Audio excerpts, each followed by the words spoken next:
लखनऊ में दफा 144 नाफिज की गई है। वोटों की गिनती से पहले लखनऊ में दफा 144 नाफिज की गई है। ईवीएम पर तनाजा शुरू होने के बाद सख्ती की गई है। कल यूपी, उत्तराखंड, पंजाब, मणिपुर, गोवा में वोटों की गिनती होनी है, लेकिन उससे पहले लखनऊ में दफा 144 नाफिज की गई है। वोटों की गिनती से पहले लखनऊ में दफा 144 नाफिज की गई है। ईवीएम पर तनाजा शुरू होने के बाद ये सख्ती देखने को मिल रही है। कल यूपी, उत्तराखंड, पंजाब, मणिपुर और गोवा में वोटों की काउंटिंग होगी। इस खबर पर ज्यादा जानकारी के साथ जी मीडिया रिपोर्टर अहमर हुसैन हमारे साथ फोन लाइन पर मौजूद है। अहमर, क्योंकि कल सबसे अहम दिन है और इसीलिए खास तौर पर हर तरफ जगह जगह चप्पे चप्पे पर नजर रखी जाएगी, लेकिन लखनऊ में दफा 144 नाफिज कर दी गई है। आपके पास क्या जानकारी? बिल्कुल शाहबाज, देखिए उत्तर प्रदेश की राजधानी में दफा 140 नाफिज कर दी गई है, क्योंकि कल जो मतगणना है वो होना है और खास तौर से जिस तरीके से ईवीएम को लेकर तमाम बयानबाजियां हो रही हैं, तमाम सवालात उठाए जा रहे हैं और जो विपक्षी दल हैं खास तौर से वो कहीं ना कहीं धरना प्रदर्शन की भी जरूर एक चेतावनी है और आशंका जताई जा रही है। तो उसके तहत धारा 144 जो है वो नाफिज कर दी गई है। और उसके अलावा भी अगर शाहबाज हम आपको बताएं कि अभी 18 तारीख को होली का त्योहार होना है, उसके बाद शब बारात का एक बड़ा त्योहार है मुसलमानों का, फिर उसके बाद नवरात्रि है, रमजान है और कई अगर इम्तिहानों की बात की जाए, परीक्षाओं की बात की जाए तो कई परीक्षाएं भी लगी हुई हैं जी। ऐसे में पुलिस प्रशासन को जो तमाम सुरक्षा व्यवस्था और कानून व्यवस्था बनाए रखने के लिए धारा 144 लगाई गई है और कोशिश की जा रही है कि किसी भी तरीके की कोई भी घटना ना पेश होने पाए और जिस तरीके से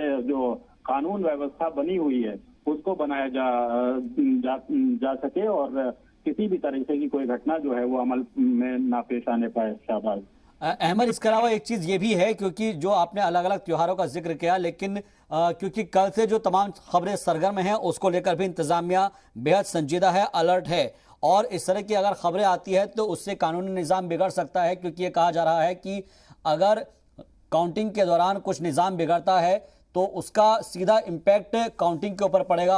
और समाजवादी पार्टी इसको लेकर इंतबा दे चुकी है और एसपी के जो राजभर है, एसपी के सदर ओम प्रकाश राजभर, वो भी इस बात को लेकर इंतबा दे चुके हैं। क्या ये मानकर चला जाए कि इन इंतबा के बाद, चेतावनियों के बाद ये अलर्ट जारी किया गया है? बिल्कुल शाहबाज, सही कहा आपने कि जिस तरीके से जो माहौल बना हुआ है, क्योंकि हम लोग देख रहे हैं कि पिछले 2-3 दिनों से जो ईवीएम को लेकर तमाम विपक्षी दल हैं वो तमाम आरोप लगा रहे हैं कि ईवीएम को लेकर बदले जाने और तमाम जो घपलेबाजी है उसकी आशंका जताई जा रही है। तो उससे कहीं ना कहीं जो खासतौर पर समाजवादी पार्टी या उससे जुड़े हुए दल हैं वो एक जरूर आक्रोशित नजर आ रहे हैं और तमाम चेतावनी दे रहे हैं कि अगर इसमें सही से नहीं अगर होता है तो कहीं ना कहीं धरना प्रदर्शन भी हो सकता है और जो कानून के जो निजाम है वो जरूर कहीं ना कहीं मुतासिर होंगे। तो इसको लेकर भी धारा 144 नाफिज की गई है और उसके अलावा भी जो तमाम त्योहार हैं, खासतौर से अभी हमने आपको बताया कि चाहे वो शब बारात का एक बड़ा त्योहार मुसलमानों का त्योहार होता है, उससे पहले होली का एक बड़ा त्योहार है, तो इन सबको मद्देनजर रखते हुए खासतौर से धारा 144 लगाई गई है ताकि कानून व्यवस्था जो है वो चाक चौबंद की जा सके और किसी भी तरीके की कोई घटना राजधानी लखनऊ में ना पेश आने पाए।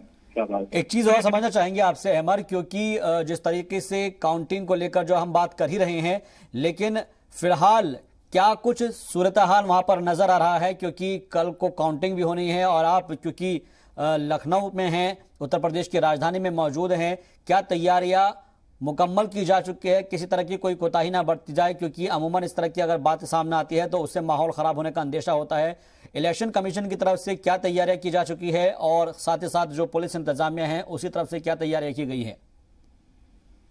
बिल्कुल, देखिए हर जब एक चुनाव होता है, क्योंकि राजधानी लखनऊ है, इसलिए काफी कुछ सुरक्षा व्यवस्था के जो बंदोबस्त हैं वो भी चाक चौबंद किए गए हैं।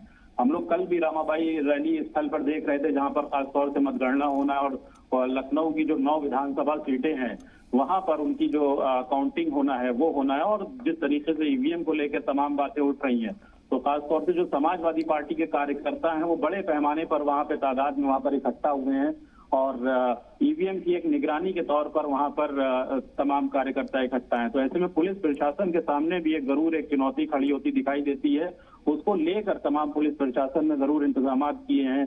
चाहे वो जो सीसी कैमरे का चाहे बंदोबस्त हो, चाहे पुलिस फोर्स का बंदोबस्त हो, तो तमाम इंतजाम किए गए कि किसी भी तरीके की कोई घटना ना होने पाए और भीड़ भाड़ भी ना जुटने पाए। क्योंकि अगर कोरोना की भी अगर हम शाहबाज बात करें तो कोरोना अभी गया नहीं है, लेकिन हाँ कम जरूर हुआ है। तो उसको लेकर एक गाइडलाइन का जो उस पर अमल है उसको भी कहीं ना कहीं पुलिस प्रशासन को जरूर कराना है और तमाम जो बंदोबस्त हैं उनको चाक चौबंद करना है। क्योंकि ये राजधानी लखनऊ है और कहीं ना कहीं लखनऊ जो है यहाँ पर एक सियासत का केंद्र भी रहता है। तो ऐसे में जरूर आशंका बनी रहती है कि यहाँ पर जो ऐसी गतिविधियां हैं वो कोई बिल्कुल किसी तरह की कोई गड़बड़ी ना हो पाए, इसको लेकर भी नजर रखी जाएगी। बहुत बहुत शुक्रिया हमसे बातचीत के लिए, मजीद जानकारी के लिए। हेमर हुसैन आपका।